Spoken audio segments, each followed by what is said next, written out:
자, 학생 여러분 안녕하십니까? 오늘은 이태준의 돌다리라는 작품을 가지고 이야기를 나눌까 합니다. 자, 이태준의 돌다리에는 어떤 이야기들이 있을까? 어떤 가치관, 어떠한 삶에 대한 이야기가 있을까를 만나보는데, 우선 돌다리라는 제목은 뭐를 발견할 수 있을까? 자, 뭐를 발견할 수 있을까?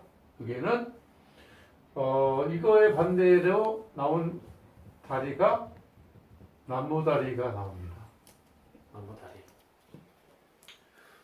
돌다리하고 나무다리하고의 차이점은, 나무다리는 쉽게 파손될 수 있는 거고 쉽게 고일 수도 있고 이렇게 금방 떠내려갈 수 있고 이런 것들이 되겠는데, 돌다리를 이렇게 해서 보수하고 고쳐서 옛날부터 써왔던, 조상들이 써왔던 이런 다리의 의미를 갖고 있다면, 또 이 소설 안에서 아버지가 돌다리를 중요하게 보는 그런 것이 있다면 이것이 일정한 의미를 가지고 있을 텐데, 그러면 이 소재는 상징적 소재가 되는 거예요.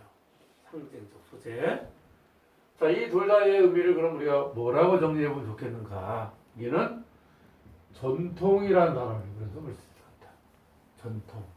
자, 전통이란 말 썼어요. 전통. 그리고 이 전통에다가 끝나는 것이 아니라 플러스 여기에는 인간의 삶이 아닌 좀 더 큰 개념.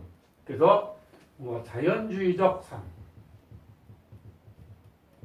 그래서 전통적인 삶과 자연주의적인 삶을 드러내고 있는 소재로서의 돌다리가 있었다. 이렇게 보고, 작가가 왜 이런 류의 소설을 썼을까? 작가도 궁금해요. 작가는 실제로 이제 이 사람은 이제 일제강점기의 시대에 살았던 사람인데, 이 양반이 갖고 있는 취향이 있어요. 어떤 취향, 그 사람 이제 그가 노리고 있는 어떤 경향, 이걸 우리가 어려운 말로 상고주의란 말을 써요. 이 상고주의란 말은 옛 것을 중시하다. 상자가 숭상할 상, 고자가 옛 고자. 옛날 것을 중시한다. 그럼 왜 일제강점기에 옛 것을 중시한다는 거예요? 옛날에 일제강점기에 옛 것을 중시한다는 거는 거꾸로 가면 이렇게 생각하는 거예요. 일제강점기가 되면 근대화가 되는데, 근대화라는 이름하에, 개발이라는 이름하에 우리 것을 다 파괴시켜요. 우리나라를 쉬운 말 개박살 내는 거야. 이렇게 박살 낼 때 아니고 우리 게 중요하다. 그리고 또 하나는 이태준 소설은 약한 자들을 등장시켜요. 약한 자의 대표적인 게 누구야? 노약자잖아. 노약자. 흔히 노약자에서 늙은 자가 들었잖아요. 늙은 사람들이 또는 약한 사람들이 오히려 중요하다라고 보는 관점이 있어. 그러면 거꾸로, 그러면 노약자 아닌 사람들은 빠른 변화를 막 쫓아갔을 거 아니에요. 그죠? 그런 입장이 아닌 사람들이 오히려 옛 것을 지키고 있거나 오히려 어떤 우리 것을 지키는 이런 모습이 있다면 거기에 대한 것들을 중시했던 관점. 이태준이라는 작가. 여기서도 창섭이라는 아들과 아들 작자 쓸게요. 그 다음에 아버지가 이제 대립이 됩니다. 여기 창섭이는 의사고 여기 아버지는 농부예요. 이 소설에서는 우리가 배워온 것처럼 요약적 제시도 나오고, 요약적 제시에 또 다른 게 뭐였었냐면 장면적 제시가 있는데, 요약은 직접 설명하는 거죠. 여기 아버지를 근검하다 뭐 이런 말 써요. 부지런하다, 검소하다, 근검. 이거 직접 제시죠. 반면에 대화 장면이 대화가 나오고 행동 묘사가 나온다면은 이거는 장면적 제시인데, 이 대화가 나오잖아요. 둘이 대화하는 장면이 나오지. 이런 부분에서 두 가지의 이 방법을 다 쓰고 있어요. 이 두 가지. 이제 우리가 서술상 특징할 때 여기 들어가는 거예요. 그 다음에 창섭의 입장하고 아버지 입장에 대해서 각각 객관적으로 여기서 작가가 양쪽을 다 들여다보고 이들이 겪고 있는 상황과 이들이 이야기하고자 하는 생각과 심리를 직접 서술하고 있으니까 이 소설은 3인칭 전지적 작가 시점에 의거해서 쓰고 있다 이렇게 볼 수 있어요. 자, 근데 우리가 이제 살필 것이 바로 뭐냐면 이 두 사람이 어떠한 가치관이 될지 되는 거예요. 자, 창섭이가 지금 시골에 내려온 이유가 자, 땅을 팔아서 병원을 확장시켜야 한다. 이런 의도를 가지고 온 거예요. 얘는 아버지한테 좀 직접 막 이게 말부터 좀 간접적으로 병원을 늘려야 됩니다. 이 정도만 얘기하죠. 왜 하는 이유를 다 얘기하지 않는 거예요. 아버지는 아들을 막 직접 얘기하면 뭐할까 막 간접적으로 땅이라는 건 이런 거다. 요즘 사람들이 와서 땅 사고 뭐 하는데 무슨 투기 목적으로 하고 돈 벌려고 하는데 그건 아니다. 뭐 이런 식으로 얘기를 하고 있는 거야.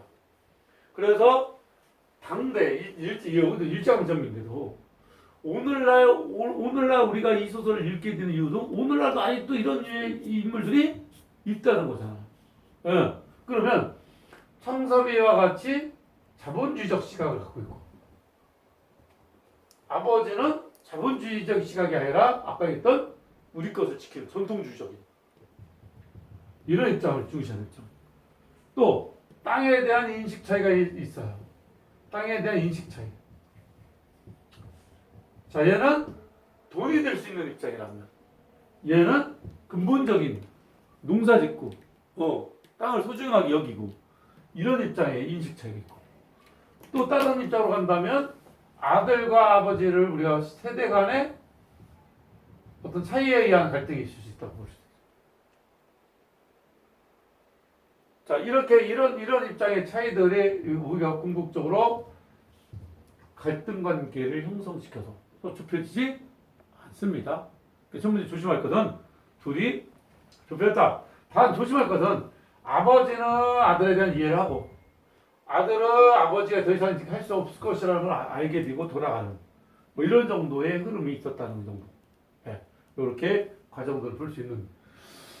자, 그러면서 결과적으로 이 수절에서 우리가 노술적 사고를 하나 만들어 봐야죠. 노술적 사고가 뭐냐면 이런 것들을 통해서 뭘 우리가 좀 생각을 해볼 수 있냐. 오늘날 사이하고 연결해봐. 그러니까 이제 수능 시험에서도 그렇게 만들 수 있고 논술적 사고에서도 그런 패턴을 만들 수 있는데 궁극적으로 이 작가가 전달하는 주제들을 이제 정리를 해보는. 그럼 우리 오늘날의 우리 사회하고도 연결해보면 결국 이 안에 뭐가 팽배되어 있어요? 땅을 돈으로 환산시킬 수 있다는 거죠. 그게 바로 물질 만능주의입니다. 물질 만능주의의 세태가 있었다. 이런 세태에 대해서 이 작가는 비판하려는 의도를 갖고 있는 거야. 비판. 자, 이거고 이게 목적이죠.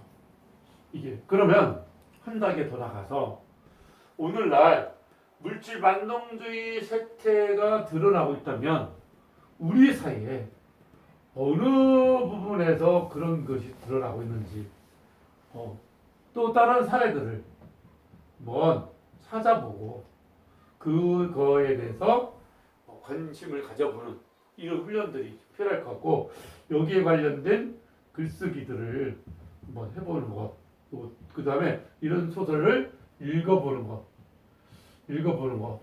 이런 것이 이제 시험 공부의 중심이 되는 거예요. 그러니까 물질 만능주의라는 게 물질적 가치가 더 중시된다 이런 가치거든요. 그럼 이제 결국 아버지가 결국 아들을 설득시키잖아요. 그죠? 아들 설득시키고 결국 아들은 이제 돌아가는 이런 과정이 끝났는데 그래서 이 앞에 전제 조건은 아들과 아버지의 땅에 대한 인식 차이 요게 이제 하나 전제 조건이고 그 다음에 이제 간접적으로 아버지가 창섭이를 설득시키는 과정 속에서 당대 사람들도 모든 것들을 막 돈으로 환산하려고 한다면 하는 이런 문제가 있었기 때문에 물질 만능주의적인 요소가 있었다 이렇게 본 거예요. 그러면 이런 만능주의적인 이런 생각들이 오늘 사이에 이런 사이에 비쳤을 때 이런 거 비판할 수 있는 이런 유해들이 많잖아요. 그 부분을 한번 고민해 보는 것으로 준비하시고 글쓰기 해주기 바랍니다.